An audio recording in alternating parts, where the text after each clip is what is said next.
Good morning all of you.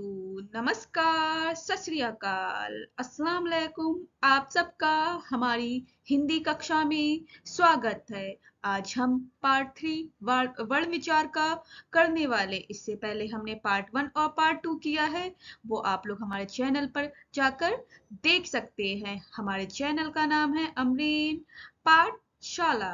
Amreen पाठशाला। इसे like, subscribe and share जरूर करिएगा। चलिए हम इसको आरंभ करते हैं। अब हम आज व्यंजनों का वर्गीकरण करने वाले हैं। इससे पहले हमने बहुत सारे स्वरों का वर्गीकरण करा है, द्वित व्यंजन, संयुक्त व्यंजन, ये सारी चीजें करें। आज हम व्यंजनों का वर्गीकरण करने वाले हैं, किसके आधार पे कैसे कैसे होता है। तो सबसे पहले हम उच्चारण के आधार पर व्यंजनों का वर्गीकरण कर रहे हैं। तो ये हम बता सकते हैं, आपको ये फिगर दिखाई दे रहा है, आपको आप देख सकते हैं, ये फिगर है। तो यहाँ पर आप देखेंगे सबसे नीचे वाला हिस्सा जो होता है कंठ, जहां पर गला जो होता है वो कंठे कहलाता है। क्या कहलाता है? कंठे। पहले नंबर पे क्या आएगा? कंठे। कंठे से ऊपर आ जाता है तालव्य, जिसे आप तालु भी बोलते हैं। एक बार देख सकते हैं, तालु। तालु के बाद आता है तीसरे नंबर पे मूर्धन्य। मूर्धन्य जो दांतों से पहले और तालु के बाद हो तो मूर्धन्य।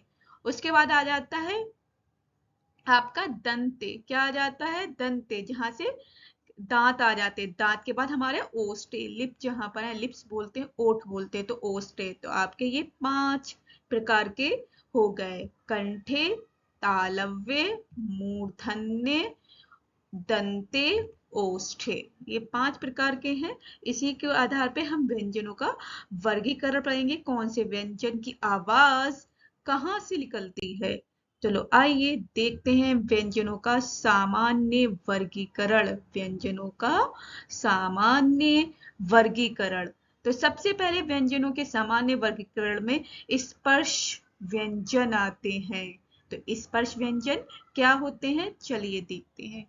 वे व्यंजन वर्ण जिनका उच्चारण कंठ, तालु, मूर्धा, दंत, ओष्ठ आदि स्थानों के स्पर्श से होता है, वे स्पर्श व्यंजन कहलाते हैं। मीन्स जो कंठे है, तालव्य है, मूर्धन्य है, दंते और ओष्ठे, इन सारी जगहों को स्पर्श मतलब छू कर जो शब्द निकल रहे हैं वो सारे स्पर्श व्यंजन कहलाएंगे। तो कौन कौन से ये स्पर्श व्यंजन होते हैं, तो हम देखते हैं। इनकी संख्या 25 होती है, 25। तो सबसे पहले आता है का वर्ग। का वर्ग।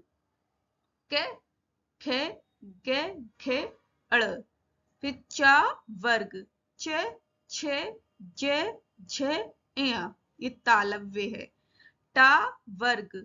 ट, ठ, ड, ढ, ड़। फिर ता वर्ग। त, थ, द, ध, न। फिर पा वर्ग। प, फ, ब, भ, म।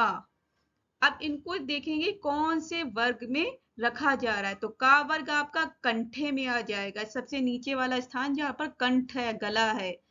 चा वर्ग आपका तालव्य में आएगा, जो तालु वाला हिस्सा है। टा वर्ग आपका मूर्धन्य, तालु के बाद और दंत के से पहले जो आएगा हिस्सा वो मूर्धन्य कहलाएगा, वो टा वर्ग में आ जाएगा आपका। और ता वर्ग दंते, दांतों के पास से जो हवा निकल रही है और उससे जो अक्षर बन रहे हैं वो दंते कहलाएंगे। पा वर्ग आपका ओष्ठ, मीन्स होठों के पास से, लिप्स के पास से जो शब्द निकल रहा है, जैसे आप बोल सकते प, फ, तो आपके लिप्स के पास से हवा निकलते हुए अक्षर निकल रहे हैं, ब, भ, म। इसी तरह से त, थ, द, ध, न। आप लोग बोल के देख सकते हैं, ये भी दंत मीन्स दांतों के पास से निकल रहे हैं, त, थ, द, ध, न। और टा की आवाज देखेंगे तो ये मूर्धन्य से लिख लेंगे, ट, ठ, ड, ढ, ड़। तो मीन्स तालु के बाद और दंत से पहले जो है, दांतों से पहले जो हिस्सा है वहां से आवाज आ रही है। और चा वर्ग की तालव्य से, जहां पर हमारा तालु है, च, छ, ज, झ, ञ। ये तालु से निकल रही है। और कंठे से हमारी क, ख, ग, घ, अड़ा। तो मीन्स सबसे नीचे वाले हिस्से से निकल रही है, जो हमारा गला है। क, ख, ग, घ, अण।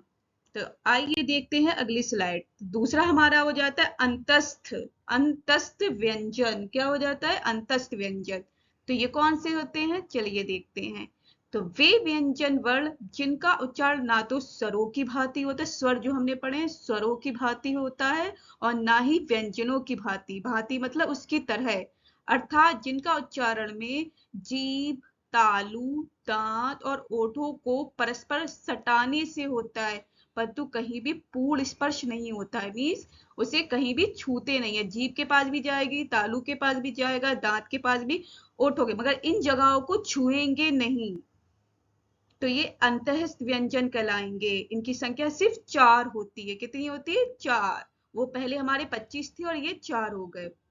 या, र, ल, व।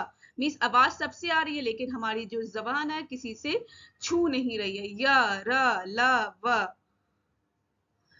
इसी तरह से या तथा वा को अर्ध स्वर मीन्स आधा स्वर भी कहा जाता है। या और वा को आधा स्वर भी कहा जाता है। और अंत्यस्थ व्यंजनों की संख्या जो है हमारी 4 है। कितनी है? 4। अगली स्लाइड पे चलते हैं। हमारा तीसरा जो प्रकार है, टाइप्स है, ऊष्म व्यंजन। इसे संघर्षी व्यंजन भी कहते हैं। ऊष्म का क्या मतलब होता है? संघर्षी। तो इसकी परिभाषा जानते हैं। वे व्यंजन ध्वनियां जिनका उच्चारण करते समय घर्षण के कारण गर्म वायु बाहर निकलती है, वे ऊष्म व्यंजन कहलाते हैं। घर्षण मतलब किसी से तरह से रगड़ कर निकल रही हो, और जब रगड़े किसी चीज को, हाथों को भी आप रगड़ते हो तो गर्म हवा निकलती, इसी तरह से हमारी जबान जब घर्षण करके निकलती है तो गरम गरम वायु निकलती है, हवा निकलती है। तो ऊष्म व्यंजन, ऊष्म का मतलब ये हमारा क्या है? गरम। तो ऊष्म व्यंजन कहलाएंगे। तो ये ऊष्म व्यंजन की संख्या कितनी है? 4 है। क्या है? 4। तो ये कौन कौन से होते हैं? इसके उदाहरण देखते हैं। श, श, स और हा। ये 4 आपके हो जाएंगे। तो इसके आप उच्चारण को अच्छे से देखेंगे। श, शलगम वाला श, फिर श, स, हा। अगला है उच्चारण स्थान के आधार पर व्यंजनों का वर्गीकरण। उच्चारण स्थान के आधार पर व्यंजनों का वर्गीकरण कैसे होता है वो अब देख लेते हैं। फेफड़ों से उठने वाली वायु मुख के विभिन्न भागों से जीभ तक सहारा लेकर टकराती है। जो हमारे फेफड़े पेट के अंदर है, उससे उठने वाली जो वायु अंदर से हवा जो आ रही है वो हमारी जीभ तक टकरा जाए, जिससे विभिन्न वर्णों का उच्चारण होता है। इस आधार पर उस अव्यय वर्ण को उच्चारण स्थान मान लिया जाता है। इस आधार पर व्यंजनों के निम्न भेद होते हैं। और कौन कौन से भेद हैं वो देख लेते हैं। कंठे, तालव्य, मूर्धन्य, दंते और ओष्ठे। तो कंठे में आपको बताया था क, ख, ग, घ और ड़, ह। ये विसर्ग भी होते हैं। क्या होते हैं? विसर्ग। और इसका उच्चारण स्थान क्या है? कंठ। क्या है? कंठ। दूसरा है तालव्य, च, छ, ज, झ, य और श।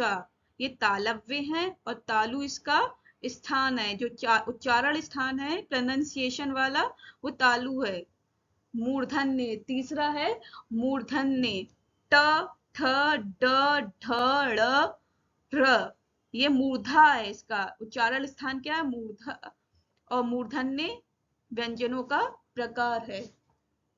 दंते त, थ, द, ध, न, ल, स, दंत। इसका उच्चारण क्या है? स्थान दंत। ओष्ठे, ओष्ठे में प, फ, ब, भ, म, व। ओष्ठ, ओष्ठे इसका प्रकार हो गया। तो ये 5 प्रकार के हैं। कंठे, तालव्य, मूर्धन्य, दंते, ओष्ठे। और इसका उच्चारण स्थान क्या हो गया? कंठ, तालु, मूर्धा, दंत, ओष्ठ। तो सब इसी तरह से अगली हम स्लाइड ले रहे हैं।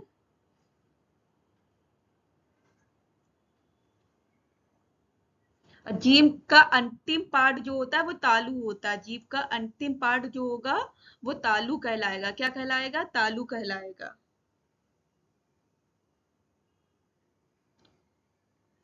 ऊपर वाला मूर्धन्य कहलाएगा। ऊपर वाला मूर्धन्य कहलाता है। और बीच का सबसे पहले आपको बता दिया कंठ। आपको स्टार्टिंग में मैंने एक वो दिखाई थी पिक्चर, तो कंठ का स्थान पता चल गया था, तालु का आपको पता चल गया था, मूर्धन्य का, दंते का, ओष्ठे का। तो आपको ओष्ठे का आपको पता है, ओठ जहां से वो वाला स्थान हो गया, फिर दंत हो गया। सेकंड नंबर पे आपका दंत हो गया। दंत के बाद जो है आपका मूर्धन्य आता है, मीन्स तालु और मूर्धन्य के बीच वाला जो स्थान होगा वो जीभ, तो आपका मूर्धन्य हो जाएगा। उसके बाद तालु आ गया, फिर सबसे लास्ट में गले वाला जो होता है वो कंठ हो जाता है। तो कंठ से आप ले सकते हैं का वर्ग, जहां से आवाज आ रही है आप आवाज निकाल के देखेंगे, क, ख, ग, घ, ड़, ह। तो ये आवाज कहाँ से आ रही है? सबसे नीचे से आ रही है, तो वो कंठे वाला हो जाएगा। उसी तरह से आवाज आप निकाल के देखेंगे, च, छ, ज, झ। जहां से ये आवाजें निकल रही है वो तालु वाला स्थान हो गया। आप निकाल के देख सकते हैं आवाज साथ साथ। ट, ठ, ड, ढ, ड़, ये मूर्धन्य स्थान हो गया। इसी तरह से त, थ, द, ध, न, ये ध्वनि देखें, आवाज को सुनिए, त, थ, द, ध, न। ये कहाँ से निकल रही है? दांतों के पास से निकल रही है, तो इसलिए ये दंते स्थान हो गया। और प, फ, ब, भ, म, ये ओष्ठे वाला स्थान हो गया, ओठ वाला हो गया। अगला है उच्चारण स्थान के आधार पर व्यंजन का वर्गीकरण। और इसके महत्वपूर्ण तथ्य कौन कौन से हैं वो जान लेते हैं, जो हमने पढ़े हैं अभी तक। प्रत्येक वर्ग के पंचमा अक्षर का उच्चारण करते समय फेफड़ों से, जो हमारे पेट के अंदर फेफड़े हैं, उससे उठने वाली वायु मुख के साथ साथ नासिक के, जो नासिका है, नाक, नासिका मतलब नाक से भी बाहर निकलती है। इसलिए इन वर्णों को नासिक के वर्ण भी कहा जाता है। कौन कौन से होते हैं? ञ, ण, न, म। ये आपके क्या हो जाएंगे? नासिक्के। नासिक्के मीन्स नाक से निकलने वाले अनुस्वार वाले, जैसे हमने पढ़े थे ना अनुस्वार वाले शब्द, वो अनुस्वार वाले शब्द पंचम वर्ण कहलाते हैं। वही हमारे पंचम अक्षर हो गए और अनुस्वार वाले शब्द भी हो गए। ये कौन से होते हैं? इसकी परिभाषा क्या है? प्रत्येक वर्ग के पंचमा अक्षर लास्ट में जो आते हैं का उच्चारण करते समय फेफड़े से उठने वाली वायु मुख के साथ साथ नासिका मीन्स नाक से भी बाहर निकलती है, इसलिए इन वर्णों को नासिक के वर्ण कहा जाता है। मुख के साथ साथ नाक से भी बाहर आ रही है ना, जो वायु हमारे पेट से उठ रही है, तो मुख के साथ साथ कहाँ निकल रही है? नाक से भी निकल रही है। किनको लेकर? अक्षर को बोलते समय, ड़, ड़, ड़, न, म। तो वायु मुंह के से भी निकल रही है और नाक से भी निकल रही है, तो इसलिए ये आपके पंचमा अक्षर कहलाएंगे। और नासिक से निकलते हैं इसकी हवा, तो इसलिए नासिक के वर्ण भी कहा जाता है। इसी तरह से दूसरा पॉइंट है, व तथा फ का उच्चारण करते समय नीचे का ओष्ठ ऊपर वाले दांतों को अंतः स्पर्श करता है, अतः इन्हें दंतोष्ठ कंठ कहा जाता है। क्या कहा जाता है? दंतोष्ठ कंठ। क्यों कहा जाता है? कि वाह, जब वाह बोल रहे हैं तो दांतों को भी स्पर्श हो रहा है, ओष्ठ, ओठ जो हमारा लिप है, होठ है, उसको भी स्पर्श में छू रहा है वाह। और फा बोलने से भी दांतों को छू रहा है, होठों को छू रहा है, इसलिए दंतोष्ठ कहला देंगे। दोनों से मिलकर हो गया दंत, और ओष्ठ से मिलकर क्या बन गया? दंतोष्ठ कंठ कहा जाता है। व फ, व फ का उच्चारण करते समय नीचे का ओठ ऊपर वाले दांतों अथवा स्पर्श करता है, स्पर्श मतलब करता है मतलब छूता है, इसे दंतोष्ठ कंठ कहा जाता है। इसका नाम क्या है? दंतोष्ठ कंठ। किसका? पूछ सकते हैं आपसे, व फ किस कैटेगरी में रखते हैं? तो दंतोष्ठ कंठ कैटेगरी में रखते हैं। इसके अलावा अगला हो जाता है ह। ह तथा विसर्ग का उच्चारण कंठ के नीचे काकल स्थान से होता है, इसलिए कंठे व्यंजन कहा जाता है हा तथा विसर्ग का। तो काकल जो हमारे गले में काकल बना हुआ है, उस वाले स्थान को कंठे कहा जाता है। क्या कहा जाता है? कंठे कहा जाता है, इसलिए कंठे व्यंजन कहलाएंगे। क्या कहलाएंगे? कंठे व्यंजन कहलाएंगे। अगला है प्राण वायु के आधार पर व्यंजन दो प्रकार के होते हैं, मीन्स हमारे जो मुख से वायु निकलती है उसके आधार पर जो है व्यंजन दो प्रकार के होते हैं, अल्पप्राण व्यंजन और महाप्राण व्यंजन। अल्प प्राण व्यंजन और महाप्राण व्यंजन, तो वे व्यंजन वर्ण जिनके उच्चारण में कम श्वास मीन्स कम सांस वायु बाहर निकलती है। अल्पप्राण व्यंजनों की संख्या 19 है और अल्पप्राण स्वरों की संख्या 11। कुल अल्पप्राण वर्गों की संख्या जो है वो 19 + 11 आपके कितने हो गए? 30। प्रत्येक वर्ग का पहला, तीसरा, पांचवा वर्ण अल्पप्राण होता है। तो प्रत्येक वर्ग का, जैसे का वर्ग आ गया, क ख ग घ, अड़ा, तो का पहला कौन सा आ गया, का, और तीसरा क्या हो जाएगा, गा, तीसरा कौन सा हो जाएगा, गा, और पांचवा ड़, क्या हो जाएगा, ड़ा। तो इसी तरह से चा हो गया आपका, क्या हो गया, चा, तो पहला क्या हो गया, चा, चा हम बना देते हैं, ये चा हो गया आपका, और तीसरा छ जा, तीसरा क्या हो जाएगा, जा बना रही हूं, जा हो गया, और ये हमने एक और ले लिया, अड़। इस तरह से आपके बन गए ये तीन वर्ड बन गए, च छ ज झ अड़ा। तो ये हमने पांचवा वर्ड जो है, अड़ा हो गया, झ हो गया, आपका चा हो गया। ये जो पहला, तीसरा और पांचवा वर्ड आता है वो अंत्यहस्त व्यंजन कहलाता है। अंत्यहस्त व्यंजन या रा ला वा भी अल्पप्राण होते हैं। जो या रा ला वा भी हैं वो भी अल्पप्राण होते हैं। क्या होते हैं, अल्पप्राण। सभी स्वर भी अल्पप्राण होते हैं। जितने भी स्वर हैं आ से औ तक, वो भी अल्पप्राण कहे जाएंगे। क्या कहे जाएंगे, अल्पप्राण। तो आपने जाना अल्पप्राण व्यंजन कौन कौन से होते हैं। तो जो हमारे पंचम वर्ण हैं वो होंगे, पहला होगा और तीसरा होगा। पंचम वर्ण आ जाएंगे सारे, पहला और तीसरा। का वर्ग का, चा वर्ग का, टा वर्ग का, ता वर्ग का, पा वर्ग का पहला अक्षर, तीसरा और पांचवा अक्षर जो होता है ये अल्पप्राण कहलाएंगे। और सभी स्वर अल्पप्राण होते हैं, और अंत्यहस्त व्यंजन जो होते हैं वो भी आपके क्या हो जाते, अल्पप्राण हो जाते। और महाप्राण वे व्यंजन वर्ण जिनके उच्चारण में खास वायु, जो श्वास वायु जो है अल्पप्राण व्यंजनों की अपेक्षा दुगनी बाहर निकलती है। महाप्राण, अल्पप्राण मीन्स कम, और महाप्राण में दुगनी वायु में बहुत ज्यादा वायु निकल रही है। तो वो व्यंजन कौन कौन से होते हैं, उनकी संख्या 14 होती है। और कौन कौन से हैं, महाप्राण वर्गों की संख्या 14 है। अब कौन से, प्रत्येक वर्ग का, अब पहला हमारा हो गया था, अब बचा कौन सा, दूसरा। तो दूसरा हमारा खा हो गया, और फिर चौथा कौन सा होगा, दूसरा और चौथा रहेगा। इसमें कौन सा रहेगा, दूसरा, दूसरा वर्ग और चौथा। तो दूसरा और चौथा जो वर्ण होगा वो सारे महाप्राण होंगे, जैसे ख और घ, इसी तरह से छ, झ, और इसी तरह ठ, ढ। अब टावर को हो गया, ता में फिर टावर का सेकंड वाला कौन सा होगा, त, था थर्मस वाला, था थर्मस आ जाएगा। फिर धा धनुष वाला ध आ जाएगा। इसी तरह से हर वर्ण के दूसरे और चौथे वर्ण जो होंगे, अक्षर जो होंगे, वो सारे महाप्राण कहलाएंगे। इनकी संख्या 14 होती है, और अल्पप्राण की 19 होती है, लेकिन महाप्राण की 14 मानी जाएगी। कितनी मानी जाएगी, 14। प्रत्येक वर्ग का दूसरा चौथा वर्ण महाप्राण होता है। ऊष्म व्यंजन श, श, स, ह भी महाप्राण होते हैं। क्या होते हैं, महाप्राण होते हैं।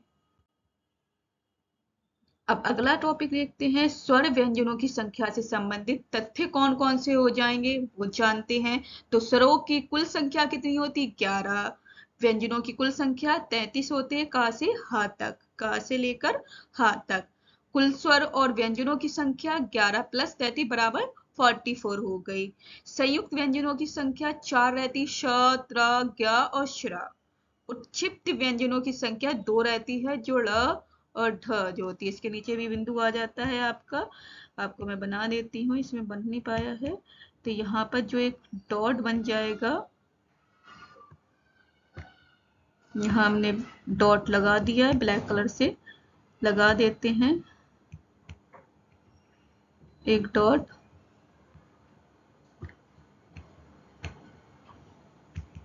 ये आपका लग गया डॉट, तो ये आप देख सकते हैं यहाँ पर डॉट, तो ये आपका ड़ बन गया। तो अयोगवह वर्णों की संख्या भी 2 होती है, जो कौन से होते हैं, अंग और अह होते हैं। व्यंजनों की कुल संख्या 33, का से हा तक एक बार आपने पढ़ ही लिया है, का से हा तक हो जाएगी। और कुल स्वरों और व्यंजनों की संख्या 11 + 33 = 44। संयुक्त व्यंजनों की संख्या 4 हो गई, श, त्र, ज्ञ और श्र। और उच्छिष्ट व्यंजनों की संख्या 2, ड़ और ळ। अयोगवा वर्णों की संख्या 2, अंग और अह। और देवनागरी हिंदी वर्णमाला में कुल वर्णों की संख्या कितनी हो गई, ये भी जानेंगे। इससे पहले एक चीज और बताती हूँ, उच्छिष्ट व्यंजनों की संख्या 2 है, जिसमें ये डा सा बना है, इसके नीचे एक बिंदु आएगा, एक डॉट आएगा, जो ळ बन जाएगा। क्या बन जाएगा? ळ बन जाएगा। इसे मैं आपको लगा के दिखा देती हूँ। यहाँ छोटा सा डॉट बन जाएगा, यहाँ पर बन नहीं पा रहा है अभी पॉइंट सा, मैंने यहाँ पर बना दिया है, पॉइंट सा डॉट लगा देंगे, जैसे ढा के नीचे लगा है तो ड़ा बन जाएगा आपका। तो इसी तरह से देवनागरी हिंदी वर्णमाला में कुल वर्गों की संख्या कितनी हो जाएगी, वो अब जान लेते हैं हम। तो स्वरों की संख्या 11 हो गई। कितनी हो गई? 11। व्यंजनों की संख्या 33। संयुक्त व्यंजन 4 हैं, उच्छिष्ट व्यंजन 2 हैं। अयोगवा हमारे 2 हो गए।